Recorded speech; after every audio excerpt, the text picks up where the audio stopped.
네, 안녕하세요. 한국 접근 가능한 관광 네트워크에서 활동하는 전윤선입니다. 네, 저는 오늘 무장애 관광과 관련된 내용으로, 네, 이게 왜 안 되죠? 네, 무장애 관광과 관련된 내용으로, 네,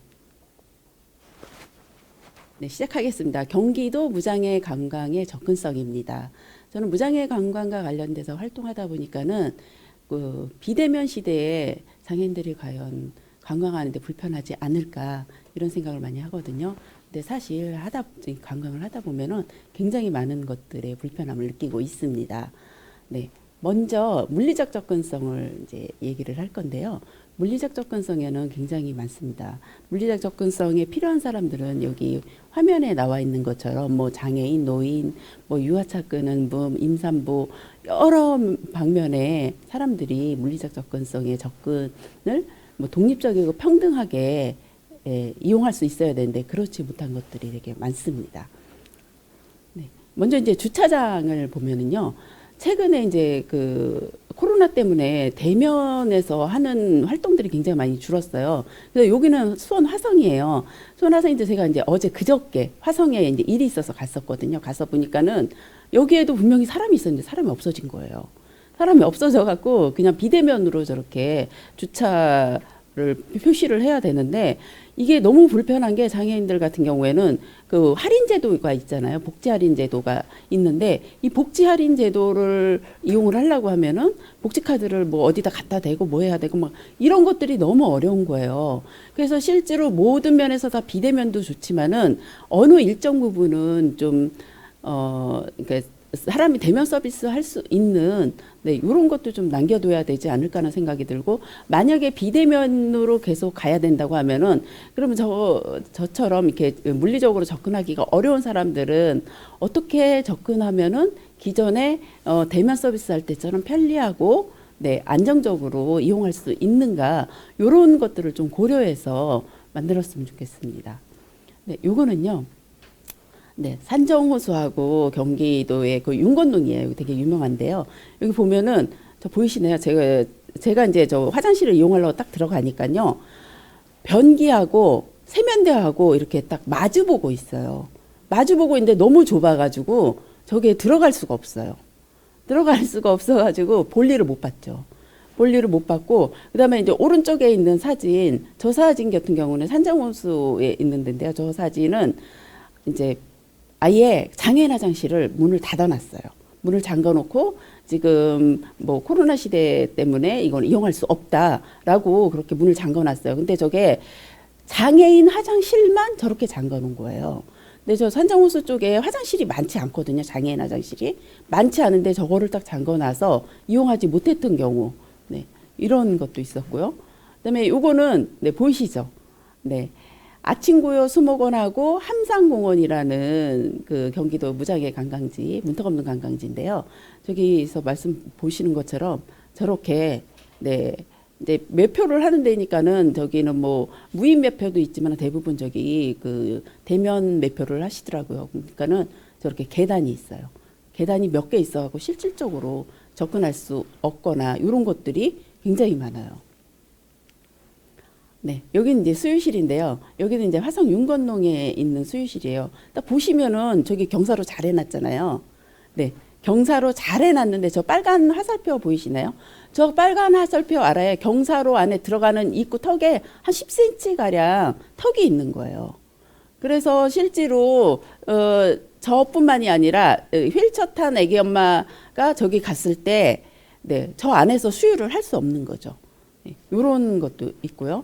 그다음에 여기는 이제 군포 초막걸 뭐 김포 함상공원인데요. 야외 휴게 시설입니다. 야외 휴게 시설 같은 경우에는 저 오른쪽에 사진 보면은 저 사진에는 저 테이블이 대부분 네, 저렇게 이제 일체형 테이블이에요. 뭐 테이블과 의자가 붙어 있기 때문에 휠체어를 사용하는 사람들은 저기를 갈 수 없고 이런 경우가 있고 그다음에 이제 코로나 시대이다 보니까는 실내 모이는 거를 실내 관광지 같은 경우는 굉장히 많이 자제를 하거든요. 그래서 야외 관광지를 많이 이용하다 보니까는 야외 활동 많이 하다 보니까는 네, 저렇게 해서 이제 뭐 도시락을 싸갖고 와서 먹는다고 하더라도 실제로 저 일체형 테이블이기 때문에 저처럼 휠체어를 사용하는 사람은 접근할 수 없는 경우가 굉장히 많아요. 네, 이거는 이제 한국민속청 기념품점인데요. 네, 이 안에는 들어가서 이렇게 좀 넓게 돼 있어요. 근데 들어가는 입구에 턱이 있어서 들어갈 수가 없습니다. 네, 이런 것들이 있고요. 네, 요거 네, 저게 가장 힘든 부분이에요. 어디를 가더라도 A에서 B 지점을 가더라도 이동을 해야 되잖아요. 이동을 해야 되는데 저 이동하는 이동로가요. 저 오른쪽 사진에는 저 보면은 돌이에요. 저렇게 돌이어서 실제로 저처럼 휠체어 이용한 사람 어려운 것뿐만 아니라 같이 갔던 여성분이 이렇게 그날 이렇게 좀 신발을 좀 높은 거 신고 왔거든요. 그리고 멋부린다고 높은 거 신고 왔는데 네, 저렇게 되면은 그 구두 신는 사람도 굉장히 어렵고, 그다음에 목발을 짚거나, 그다음에 아기들 유모차도 굉장히 보행에 어려움을 갖고 있어요. 그다음에 오른쪽에 있는 사진은 저기가 이제 그 윤건능, 화성의 윤건능인데, 저 보행로가 저기 문화유산이에요. 보행로가 흙길인데다가 굉장히 가팔라요. 그래서 누군가 도움이 없으면은 갈 수 없고, 게다가 그 흙길을 잘 다져놓거나 그러지 않았기 때문에 약간 이렇게 그러니까 한쪽 면으로 이렇게 쏠려 있어요. 그래서 휠체어가 가다가 옆으로 탁 이렇게 굴러 떨어질 정도로 이렇게 경사면이 돼 있거든요. 그래서 이런 안전하지 않는 보행로 때문에 굉장히 어려움을 갖고 있고요. 제가 이렇게 지금 소개하는 것들은 다 비대면으로 이제 산책할 수 있고 여행할 수 있고 이런 곳들이에요. 근데 이런 곳들이고 야외를 주로 소개를 하는데 이렇게 돼 있는 거죠. 네, 이거 한번 볼까요? 네, 여기는 네, 그 가평에 있는 뿌띠프랑스하고 의양에 있는 바라산 휴양림인데요. 네, 휴양림 쪽으로 가려고 그 오른쪽에 있는 사진 보면은 네, 저는 그냥 차도로 가야 돼요. 보도로 왔다가 저렇게 턱이 있어갖고 갈 수가 없어요. 네, 휴양림이고. 그리고 이제 왼쪽에 있는 저 사진은 그 뿌띠프랑스인데 저곳은 그냥 전체가 다 굉장히 유명한 곳인데 저런 뭐 예쁜 상점이라든지 커피숍이라든지 이런 데 접근할 수 없게끔 다 저렇게 계단이 있는 곳이에요. 그래서 실제로 코로나에 지쳐서 이렇게 좀 야외라도 이렇게 나가서 비대면 여행지라도 이렇게 가서 좀 지친 마음을 위로받을까 하더라도 저런 장벽들을 만나기 때문에 더 피곤이 쌓여갖고 오는 네, 경우가 많습니다. 네, 요것도 한번 보세요. 여주 신륵사입니다. 여주 신륵사인데 여주 신륵사고 오른쪽에는 가평, 네, 여기도 뿌띠프랑스인데요. 저렇게 편의시설이 제대로 경사로가 만들어졌다고 하지만은 저렇게 마무리 작업이 잘 안 돼 있는 거예요. 근데 마무리 작업이 왜 저렇게 잘 안 돼 있냐고 실제 가서 물어보니까는 이제 비가 오거나 이럴 때는 땅이 파인다 그러더라고요. 근데 저런 것들을 고려하지 않고 설치된 것들이고요. 그다음에 이제 오른쪽에 있는 사진 같은 경우에는 그 경사로를 저렇게 올라올 수 있게끔 만들었지만은 너무 경사면이 가팔라서 실제로 이용하는데 굉장히 어려움을 겪고 있는 네, 그런 길입니다. 네, 여기는 이제 캠핑장인데요. 여러분들 지금 뭐 언택트 시대 해갖고 우리나라 캠핑 붐이잖아요. 캠핑 붐인데 실제로 네, 저처럼 휠체어를 사용하는 사람들이나 아니면 이제 이렇게 좀 신체적으로 불편한 사람들이 사용할 수 있는 경기도 내 캠핑장이 있을까요? 저는 아직까지 제가 보지 못했어요. 저기 왼쪽에 있는 저 사진이 그 연천에 있는 한탄강 주변의 캠핑장인데 거기 보면은 캠핑할 수 있는 것들 굉장히 다양해요. 저렇게 뭐 캠핑카도 할 수 있고 뭐 글램핑도 있고 그다음에 텐트 치기도 할 수 있고 뭐 민박 같은 뭐 이런 것도 있지만은 거기에 접근할 수 있는 곳은 아무것도 없는 거예요. 근데 그러다 보니까 실제로 이렇게 관광약자들은 저런 캠핑을 한다는 거는 아, TV에서 캠핑하는구나 이렇게만 생각이 드는 거죠. 네, 여기는 이제 제가 이거 전 굉장히 화가 났던 경우인데요. 유스 호스텔인데요. 대부분 보면 그 각 지자체에서 운영하는 유스 호스텔이 있을 거예요. 근데 여기는 코로나 때문에 다 운영이 중단됐어요. 코로나 때문에 다 운영이 중단되다 보니까는 유스 호스텔에서 운영하는 그 객실은 이용하지 못하고 그다음에 그 안에서 이용하는 식당 같은 거는 아예 네, 이용하지 못하는 거죠. 그 실제로 저희들이 뭐 어느 여행지를 가거나 아니면 일 때문에 간다고 하더라도 저런 호텔을 이용하기가 굉장히 어려운 거죠. 그러다 보니까는 뭐 다른 이제 그 객실 호텔 같은 데를 이용하려고 얘기를 이렇게 찾아봐요. 근데 정부에서 공식 인증한데 이런 데 보면 베니키아 호텔 이런 데가 있거든요. 여기에 보면은 이제 무장애 객실이 대체적으로 있어요.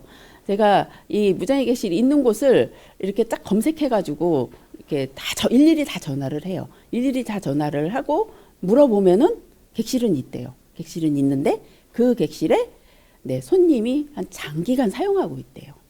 장기간 사용하고 있어가지고 그럼 장기간이 어느 정도 장기예요? 그러면은 돈만 내면은 뭐 이제 장애인이든 비장애인이든 상관없이 장기간 사용한대 그래요. 그럼 저 장애인이니까 좀 사용할 수 있을까요? 그러니까 이미 사람이 사용하고 있다는 거예요. 이러면서 거부를 하는 거예요. 그러니까 직접적인 거부 같은 경우에는 많이 줄었지만은 저렇게 간접적으로 장애인 손님들을 거부하는 경우가 너무 많은 거예요. 그래서 이런 것들은 제대로 네, 정부에서 이제 그 지도하지 않으면은 지금 무장애 객실이라든지 뭐 이런 호텔 같은 것들 굉장히 많이 늘어나지만은 실제로 사용할 수 있는 저같이 사용할 수 있는 사람들이 사용하지 못하는 경우가 너무 많거든요. 네, 요거 잠깐 볼까요? 잠깐만, 요거 볼게요. 네, 이건데요. 요거는 이제 행주산성 안에서 행주산성 안에서만 운행하는 네, 휠체어 탄 사람들이 저 차를 타고 행주산성 위에까지 올라가는 그 이동 수단이에요. 그거를 이제 행주산성에서 이렇게 서비스하는 내용인데요. 저때 가니까는 코로나라고 운행을 안 한다는 거예요. 그래서 아니 코로나라고 운행을 안 하면 이런 버스는 장애인 콜택시 같은 경우에는 다 운행을 하는데 그러면 여기 찾아온 장애인들은 어떻게 이용을 하냐? 그거는 알아서 하라는 거예요. 자기네는 운행을 할 수 없다는 거예요. 그럼 이 차가 도대체 왜 필요하냐? 그랬더니 지금 코로나 시국이라 어쩔 수 없다는 거예요. 그래서 보니까는 저 차를 장애인들의 이동을, 관광약자들의 이동을 위해서 마련은 했지만은 실제로 코로나라고 운행을 하지 않고 그 다음에 저 차는 대부분 직원들이 업무용으로 사용을 하더라고요. 네, 이런 경우가 있어서 정말 황당했습니다.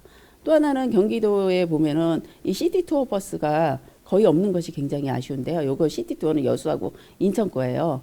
그래서 이런 것들은 지금 뭐 그러니까 여행 누림 센터에서 뭐 리프트 장착된 버스 운행을 하지만 이거는 상시적인 게 아니잖아요. 상시적인 게 아니니까는 이런 것도 네, 경기도에서 네, 필요한 면이죠.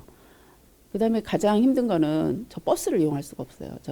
저 버스 타고 네, 그 시흥 그 오이도에 갔다가 저 발판이 고장 나가지고 네, 저녁에 한 6시쯤부터 저 차를 타려고 했는데 오는 차마다 다 고장 난 거. 그래서 결국 버스가 끊겼어요. 버스가 끊겨가지고 굉장히 곤란했던 점이 있었거든요. 네, 그래서 저성버스 보급도 낮은데 저런 발판 같은 게 이용하기가 너무 어려우니까는 실제로 여행지하고 이렇게 연결이 안 되는 게 네, 너무 아쉽습니다.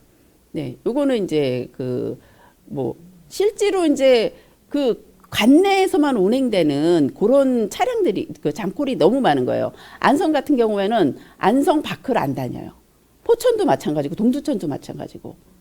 그러니까는 예를 들면은 뭐 여기서 안성으로 가려고 하면은 안성까지 가는 대중교통이 없기 때문에 안성을 실제로 갈 수가 없는 거야. 자차가 아닌 사람들은. 그러면은 안성에 있는 장애인들도 자차가 없는 사람들은 평생 안성 안에서 나올 수가 없는 거예요. 네, 이런 경우들이 너무 많고 그다음에 운행 시간이 너무 짧아. 아침 9시, 저녁 6시 딱 그 시간만 운행을 하는 거예요. 네. 렌트카 같은 거는 아예 없죠. 네, 요거는 이제 제주도 거 이미지인데요. 네, 네, 정보 접근성을 말씀드리면요. 보면은 이렇게 보면은 이제 그 구글 플레이 앱에서 이렇게 쫙 검색을 하면 뭐 여행 장애인, 무장애 여행 이렇게 하면 이렇게 나와요. 경기도는 없는 거예요. 경기도가 네, 전국에서 인구 제일 많잖아요. 전국에서 인구 제일 많고 관광 자원도 제일 많아요. 그럼에도 불구하고 무장애 관광과 관련된 이런 앱들은 없는 게 너무 아쉬웠고요. 사실 이제 경기도 문턱 없는 관광지 뭐 가이드북 지금 작년에 만들었고 이제 리플렛 제작 중인데 네, 요런 서비스도 많이 필요하고요. 그다음에 이제 서비스 접근성이 있는데요. 네, 서비스 접근성에서 제가 이제 그 현장에 가서 이렇게 둘러볼 때 가장 불편했던 게 현장에 있는 사람들이 관광약자에 대한 인식이 너무 없어요. 너무 없어갖고 그건 내 책임 아니야. 막 이런 식으로 일관하거나 아주 불친절하게 태도를 불친절하게 하거든요. 이럴 때 너무 기분이 나쁘거든요. 그래서 요런 무장애 관광 인식 개선 교육을 관광지에 종사하는 종사자분들한테 네, 전적으로 의무적으로 시행해야 되는 게 맞는 것 같아요. 네, 종사자 교육, 네, 이거 꼭 필요하고요. 그다음에 이제 이 관광지를 안내할 수 있는 네, 이런 가이드 분들, 이런 양성도 필요하고요. 그다음에 경기도에는 열린 관광지가 총 9곳이 있어요. 열린 관광지가 9곳이 있는데 이 열린 관광지라는 그 브랜드 가치는 굉장히 높고 거기 열린 관광지야 이러면은 사람들이 아 여기는 안심하고 와도 되겠구나 이렇게 생각을 해요. 예, 이렇게 생각을 하기 때문에 이 열린 관광지에 있는 곳들은 대부분 정보 접근성, 서비스 접근성 모두 다 괜찮아야 된다는 거죠. 아, 네, 너무 빨리 끝났나요? 네, 지금 네 경기도에 있는 곳들, 네 경기도에 무장애 관광지, 문턱 없는 관광지 조성 사업을 하고 있고요. 열린 관광지가 9곳이 되고 있습니다. 9곳이 되고 있지만은 실제로 이 열린 관광지에 접근하고 뭐 관광을 향유할 수 있고 이런 것들에 대해서는 아직까지는 퀘션 마크이기도 하고요. 그다음에 뭐 경기도에서도 그렇고 뭐 관광공사에서도 그렇고 비대면 무장애 여행지 이런 것들은 너무 지금 개발하고 있지 않은 상태인 것 같아요. 그러니까 뭐 무장애 여행지, 그러니까 비대면 여행지 이렇게 해서 굉장히 많은 곳을 발표는 하고 있어요. 발표는 하고 있지만 실질적으로 발표한 곳에 저희가 접근성을 이렇게 보니까는 네, 접근할 수 없는 곳들이 너무 많은 거예요. 접근할 수 없는 것들이 너무 많다 보니까는 이거를 누구나 다 접근할 수 있는 관광지를 좀 추려서 네, 이렇게 좀 발표를 하면 어떨까 이런 생각도 들거든요. 그러기 위해서는 많은 것들이 필요한데요. 근데 이 많은 것들 중에서 뭐 좀 이렇게 예산을 지원한다거나 이런 것도 중요하지만은 가장 중요한 것은 네, 그 인식의 전환인 것 같아요. 인식이 전환되지 않으면은 네, 저희가 돈 내고 가서 차별받고 오거든요. 그러면은 돈 내고 여행하는데 똑같이 돈 내고 여행하는데 차별받으면은 굉장히 기분이 나빠지고 그다음에 차별받으면 다시는 그곳엔 가고 싶지 않거든요. 그러니까 이런 것들을 잘 감안할 수 있게끔 네, 물리적 접근성도 중요하고 네, 정보 접근성도 중요하고 서비스 접근성도 중요하기 때문에 이런 것들을 잘 감안해서 네, 잘 버무려서 만들어야 되고 또 하나는 이제 관광 약자들이 이용할 수 있는 이런 콘텐츠들 네, 지금은 이런 콘텐츠들 중에서 물리적 접근성만 이렇게 많이 얘기를 했지만은 실제로 체험 같은 거 이런 활동들이 많이 부족하거든요. 그래서 체험 활동도 할 수 있는 비대면으로 체험할 수 있는 이런 것들도 많이 개발이 돼야 하고요. 그러니까 여러 면으로 무장애 관광과 관련돼서는 네, 개선해야 될 점들도 많고요. 네, 비대면으로 하다 보니까는 야외 활동들을 주로 많이 하잖아요. 야외 활동들 주로 많이 하는데 여러 면에서 안전하고 안심하고 갈 수 있는 그런 여행지들을 네, 많이 개발하고 네, 교육하고 많이 지원해서 개선됐으면 하는 바람입니다.